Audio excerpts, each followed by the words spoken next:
Hello and welcome to this week's episode of Chaile Time. Toby, welcome. Welcome. Thank you, Chaile. How are you and how you've been? What is that you've been busy with? Chaile, I want to continue the conversation we had before we started now. Okay. Okay? So, when we sit at conciliation, the employees, sometimes they talk and it just sounds right. Okay? And then you speak to the employer one side, outside, whatever, or on the phone if they're not there, conciliation. They sound convincing too. Then I'm like, now you're stuck between a rock and a hard place. I'm like, now, obviously we argue our case with the evidence. The employer most of the time got more evidence than the employee.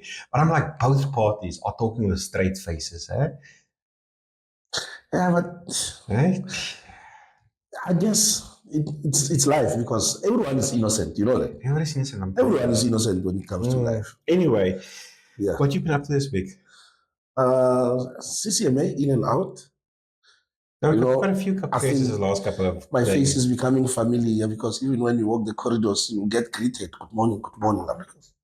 Yeah, the commission are greeting you. They're greeting me because my face is becoming familiar. But yeah, it's...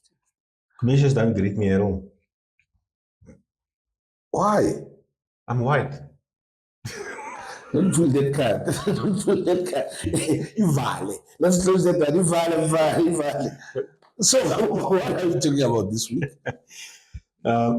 Look, this week, we're going to talk about, well, actually, we're going to have a two-part series. Part one is now this week, and then part two next week. So, we are dealing with the Section 189 retrenchment process. Just a bit of a recap on the law in terms of what the process entails, and then just some thoughts around the process, and also what the difference is between the two. Section 189 is a small-scale retrenchment process, and the Section 189 capital A is the large-scale process. I still get people on our networks asking about, what's the process, so on and so forth. And also, I had a bit of experience with a company, not our client, it's more for a friend this week. And I was just surprised by a response given by the employer. I do fairly know these people. They're quite good people. They're very good for their staff. But their responses, once again, sort of told me that they have made up their mind. They have made up their mind, but they're doing it in ignorance. Sometimes employers, they break the law because they're malicious. Sometimes just because they're ignorant. They just don't know better, I suppose. So we want to recap on those processes. Yeah. Okay.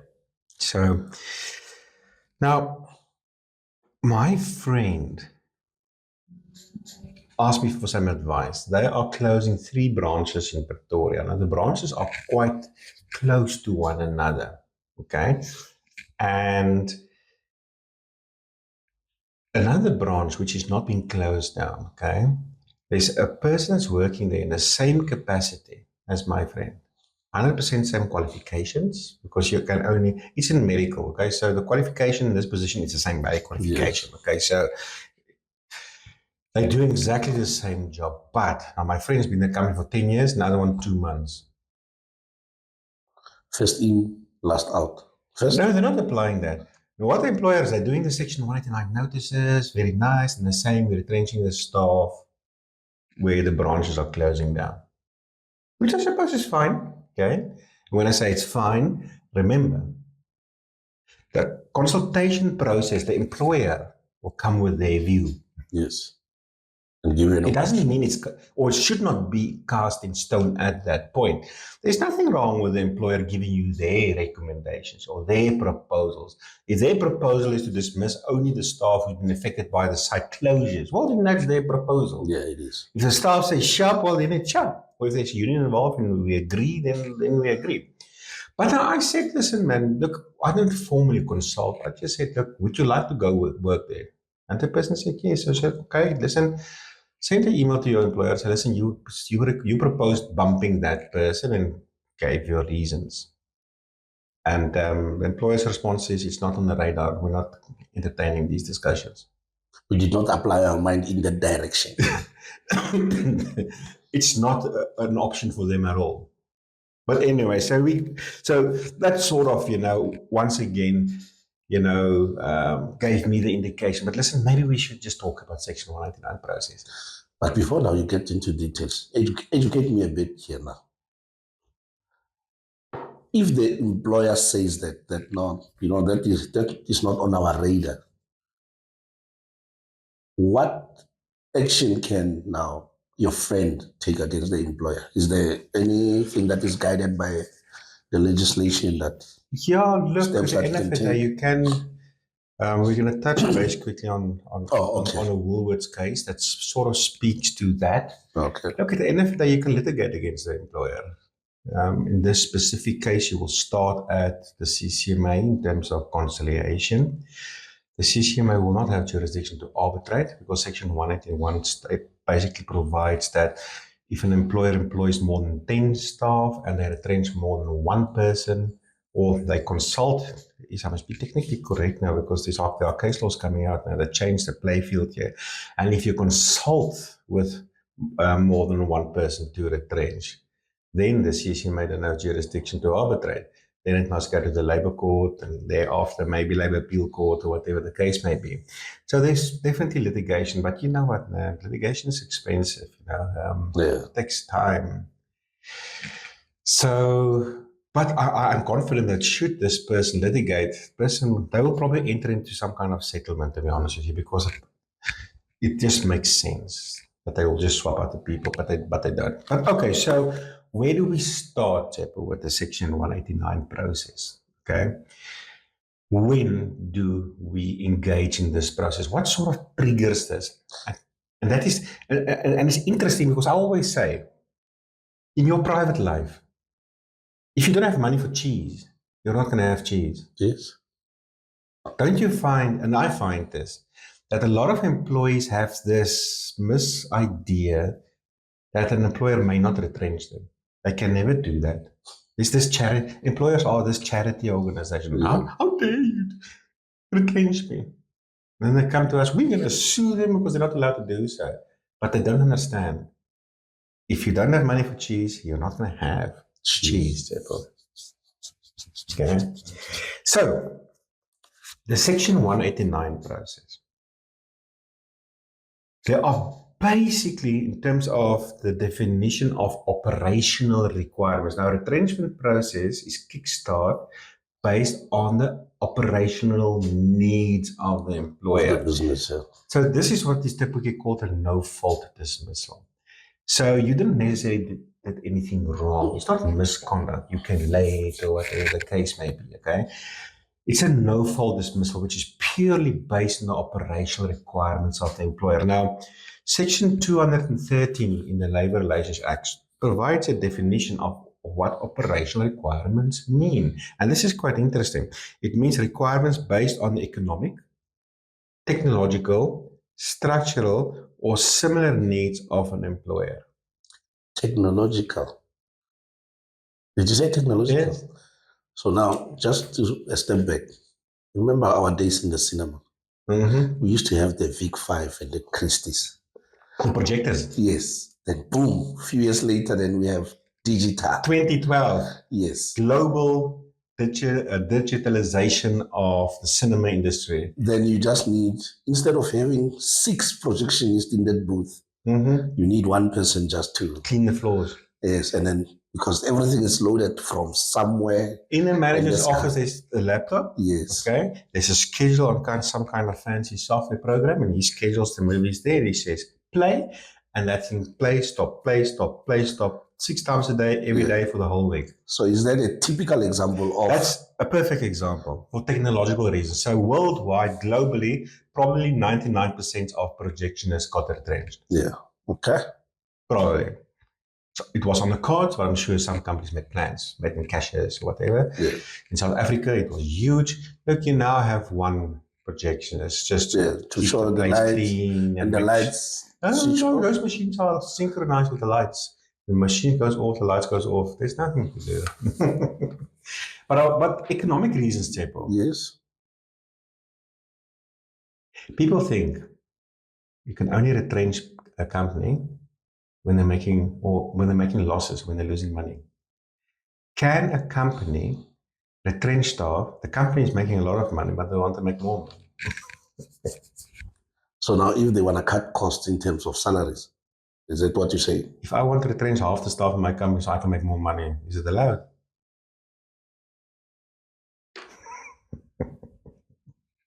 What are the laws for economic reasons? It doesn't say losses. Yeah, it doesn't say losses, it says economic reasons. Yeah. Operational requirements. The company's got a requirement to make more money. Now, remember this, Chaile. English on its own, it's technical. In this world, you come into this world on your own. I owe you nothing, you owe me nothing. I've got a business and my needs is to make money. No, you owe me. I'm your employee. My kids must eat. It's your responsibility. The reality of the matter is, the workplace is it's a place of conflicting, a conflict of interest between capital and labor, the employer and the employee. Sometimes the parties work together nicely. Sometimes they are in conflict with one another. And this is a typical area of employment relationships where it often can be in conflict. That the employers need to survive, to make more money, to pay for infrastructure and whatever the case may be. And the employees need for job security. Yes. But the reality of the matter is, the law doesn't say you can only retrench, among other things, when you're making losses. Yeah. It's just economic reasons. Okay? But then, I just want to touch base, for the element just to clarify operational requirements. There's this case, it's a labor court case, First National Bank versus Sasbo, on behalf of Woni, Vusumzi Isaac Trevor. This is a 2017 case. In this case, the person being employed in the financial services sector, he had to pass some financial course, I think, so that he can become a financial advisor, so that he can be accredited and qualified in terms of the FACE Act. Yes. He failed the course, but I think he failed like 2-3 times. So the company retrenched him.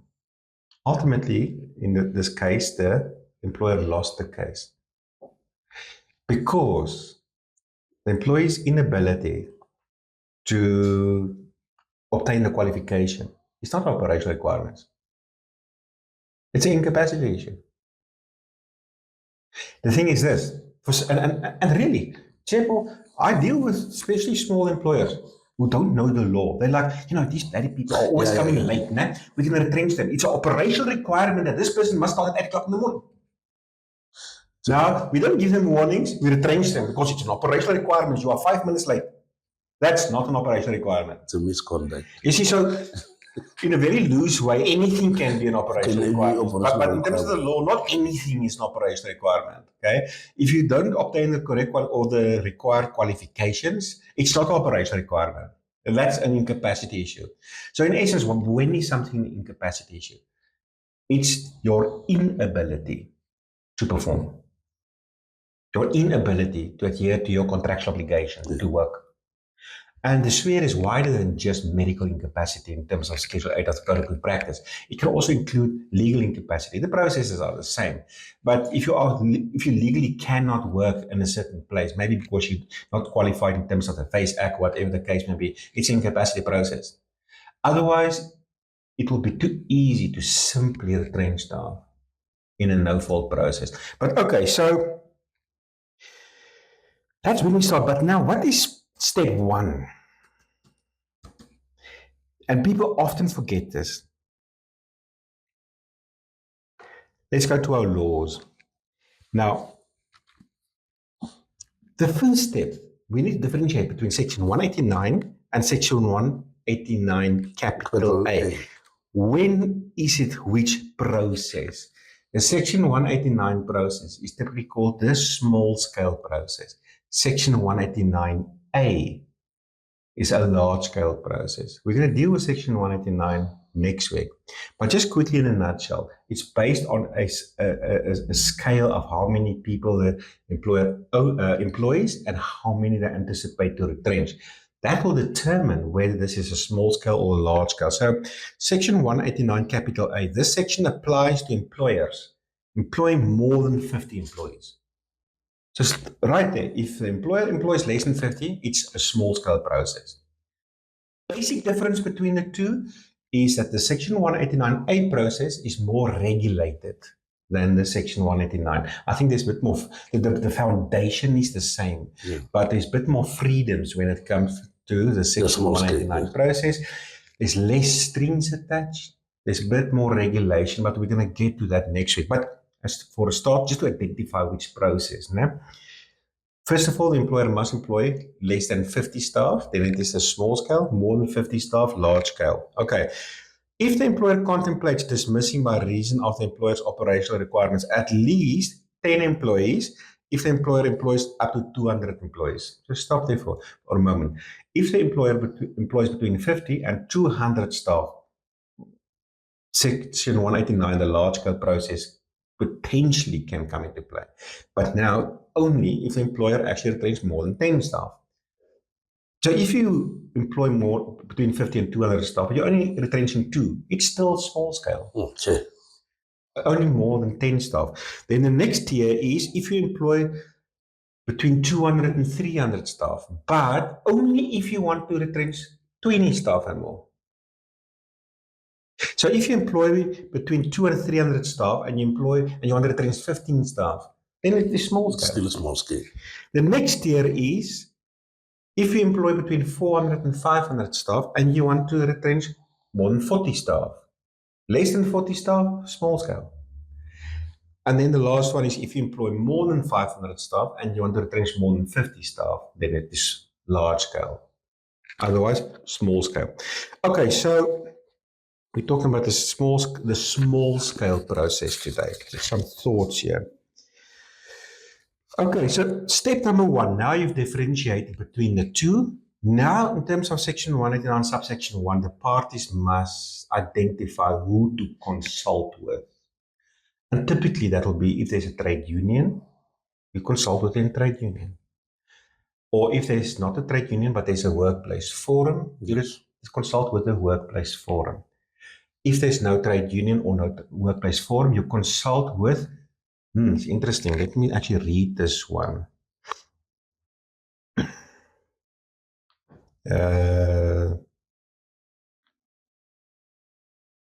Where is that one now? The representatives nominated by the employees. But we mustn't be confused. The court's made it clear this is not outside people. So the staff have the right to elect among themselves people that can represent them if they want to do that. And I typically advise this. If it's like a large number, maybe 20, 30 people you want to retrench, there's no union or workplace forum. I tell the employer, listen, don't you guys want to have a ballot, let them elect among themselves 3 or 4 people that you can consult with, and sometimes they say yes, sometimes no. So if there's no union, no workplace forum, and they don't want to elect representatives among themselves, then you consult directly with the staff. Now, yes, now the question sometimes arises, but some of the staff belong to union and some don't. Well, you still need to consult with everybody. Yes. The unions only represent their members. Okay, you must still consult with the non-union members. Okay, so you've now identified which process, small scale versus large scale. You've identified who to consult with. Now the process is kick-started with what is called a Section 189, subsection 3 notice, invitation to consult. Okay. You need to invite the other party. It's a written document. No, it doesn't say it must be. It must be a written notice. Okay. The consultation process does not necessarily always have to be in writing, except it does say that if parties make proposals in writing, you need to respond in writing. But the notice, the invitation to consult, Section 189, subsection 3, invitation to consult notice is in writing. You're inviting the other party to this consultation process. But now, you as an employer must conduct the consultation process in good faith. It's a joint consensus-seeking process. For the employees, this is important. This consultation process is not a negotiation. The employer is not asking for permission. Okay, they're consulting you. They need to take your proposals into consideration. So it must be a good faith process. The employer cannot preempt the outcome of this process. They could not have made up in their mind in advance that this will be the outcome, like this other company now that you see. They've prefabricated or meditated in their mind, this is the people that will be retrenched, that's it, finished and clear. Can I ask you a question? Check before you ask your question. Alex talk politics here. I read yesterday. Forgive me, I'm just saying it as what I read in the newspapers. Trump is now the chief in charge there in America. Yes. He signed an executive order yesterday saying there's only two genders, male and female. Finishing class. Finishing class. So I was just laughing. I'm like, he's like this old man throwing his toys out of court. There's only male and female because I say what you want to say. Do you think in your real world now, doing this job day to day, day by day, every day, do you think when employers are consulting, are they doing it in good faith? Some really do, but I think most don't. Okay. This is obviously a subjective observation. Your experience may be different than this. Yeah. Other people's experience may be different. But you see, the thing is, it comes to your own interest. I tell companies with great organizational cultures, let's go to the CCMA and let the dog come out of you. There's no culture at the CCMA. Yeah. Then you're fighting. Then suddenly you're not carry biscuits and muffins and cappuccinos to your staff anymore because they're overworked. Okay, sorry for this. People, they will tell you they will make up in their minds in the boardroom, we're going to retrench these people and whatever. And then in front of the public, no, we've considered the LIFO principle and we're going to enter into a joint consensus seeking. And it's like, PR. That's true of many companies, not everyone. Yeah, not everyone. So it's not everyone. There are some great companies out there. And I've also experienced that. I've seen some companies, I've been involved with employers where tears were flowing and those employers were trying their best to avoid retrenchments. I've seen it. I've experienced it. I was involved in an employee case last year. The company or the employer employs 89 people and we had to close down the business for everyone, to retrench everyone. It was a large-scale process. I've facilitated the process. And you know what? We didn't end up retrenching anybody. Look, it's an NPO, so they are dependent on sponsors and donations. So there are some great stories out there too. Yeah. But mostly, I don't know, people are just making up. People are serving their own interest. And you know what, in principle, I don't have a problem with that. You need to serve your own interest. But anyway, just to sort of dotted line back, I think this child time is a bit long today, but I think it is necessary. Yeah, it is. People need to know because people are asking about these things. So take the 30, 40 minutes, just go through this stuff, man. So just to dotted line back to this case about my friend and the bumping. Bumping is a valid principle. It's a valid concept. Basically, it means that, let's say me and Chaile, we're working two different branches. All playing fields are equal, same qualifications. I've got many more years of service than he does. If I ask the employer to retrench him and not me, and I'll take his job, that they need to apply their mind. And if they say no, they need to have good reasons. Yeah. It must make sense. Nobody's telling the employer what they must do, but it must be a good faith process. And there's this case I always come back to, this Woolworths case. Woolworths versus Sakau on behalf of, how do I spell this? Pronounce this Moeng. Is it Moeng or Moeng? Moeng. Moeng. There you go. Moeng and others. Labour Appeal Court case 2017. In essence, long story short, Woolworths restructured and a couple of their staff were retrenched. They were unionized. The union made recommendations and proposals, a whole list of it. But the last one, the employer, Woolworths, did not consult on that. So the case was opened at the CCMA for conciliation, went through the Labour Court and eventually Labour Appeal Court. Man, Chaile, this took years. I think, I speak under correction, but I think it's like 8 years or something. This whole process took. The Labour Appeal Court ruled They ask, okay, well, so why did you not consult on that last point? No, we didn't understand it. Oh, great. Well, I don't know if it will be feasible or not. Reinstate all of them, back pay them, go to the board and see if it will work. Oh, I think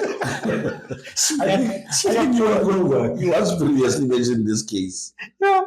Then you guys decide, whether that point is valid or not. A good faith process.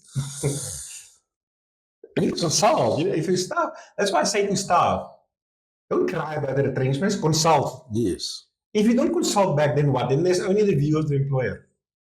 Huh?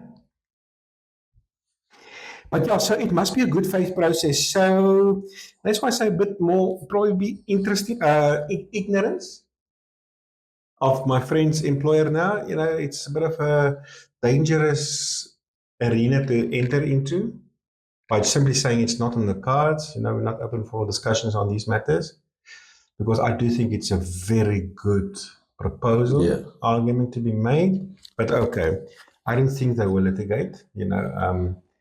Ultimately, in terms of the severance packages also, they pay much more than they're supposed to. They're good employers. And it is really unfortunate what is happening at the moment. Okay, then quickly, the actual matters. Okay, first of all, the objectives. Why do we consult? What's the objectives? Number one, to avoid the dismissals. Try to see if you can avoid it. Number two, to minimize the number of dismissals. Okay. Number three, to change the timing of the dismissals. And number four, to mitigate the adverse effects of the dismissal. I have seen some large corporations. My brother used to work for a large company many years ago, and people got retrenched. He wasn't retrenched himself, but the employer in that instance will, before the retrenchment, send staff to go study an art, to become an artisan, maybe an electrician or a plumber or whatever the case may be, so they can open their own businesses. It was just a way to mitigate the impact. So some companies do that. So that's the objectives of the consultation process. But then, what do we consult on? Number one, the reasons for the proposed dismissals. Number two, the alternatives that the employer considered before proposing the dismissals and the reasons for rejecting each of those alternatives. You see, this is where that company is now playing foul. They were supposed to give the reason. Yeah. Not just say, it's not in the card, it's not open for discussion. Okay. Number three, the number of employees likely to be affected and the job categories in which they are employed. Number four, the proposed method for selecting which employees to dismiss. Remember, it's a proposed method. I know they say LIFO. There's nothing here that says LIFO. So it's not a custom stone. It's not custom stone. It is something to consult on. And I suppose, in principle, you can't use qualification and these kind of things because then it is no longer, strictly speaking, a no-fault dismissal. But sometimes parties propose these things and then they agree on it, and then it will be fine. Okay? But it must still make sense. But if and sometimes employers will take your disciplinary record into consideration, like how many warnings you receive. You need to agree on these matters. And I must say, unions are typically open for these kind of discussions, for these kind of agreements. If you want to bring that in as an employer, you need to agree on that. If the employee party don't agree on that, be careful not to retrench somebody because you received a warning last week. Because then it's no longer a no-fault dismissal, okay? So there's a bit of a pothole here, but in essence, and like in this case with my friend, the employer made a proposal. No problem. We only retrench the people whose branches are affected. No problem. But now the one employee proposed back, made a counter proposal. Yeah. That's where the employer is now going wrong with this. Then the time when or the period during which the dismissals are likely to take effect, the severance pay proposed, any assistance that the employer proposed to offer to the employee is likely to be dismissed, the possibility of the future re-employment of the employees who are dismissed, the number of employees employed by the employer, and the number of employees that the employer has dismissed for reasons based on his operational requirements in the preceding 12 months. One issue I see, or that I see being asked quite a lot, is can an employer employ people while in a retrenchment process? What do you think, Zeto?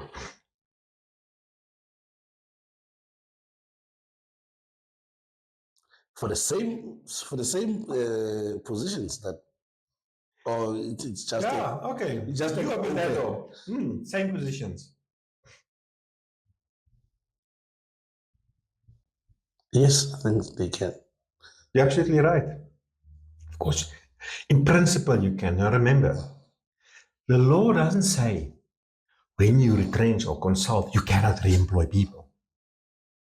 The key word is operational requirements. Imagine my staff. All of you earn way too much money, which is true, by the way.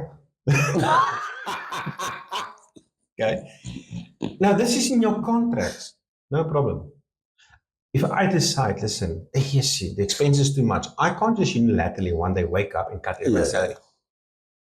But I can call a meeting and negotiate with you. And if we all agree to cut salaries, great. But what if you don't agree? Nothing stops me from entering into a Section 189 process and maybe retrench some of you and then replace you with the people that are willing to accept the salary. Economic risk. So if I want to replace you with a cheaper alternative, I can do that. If you are strong on your view that you will not give in, it's an operational requirement. Yeah. So there's nothing that says that you cannot replace people.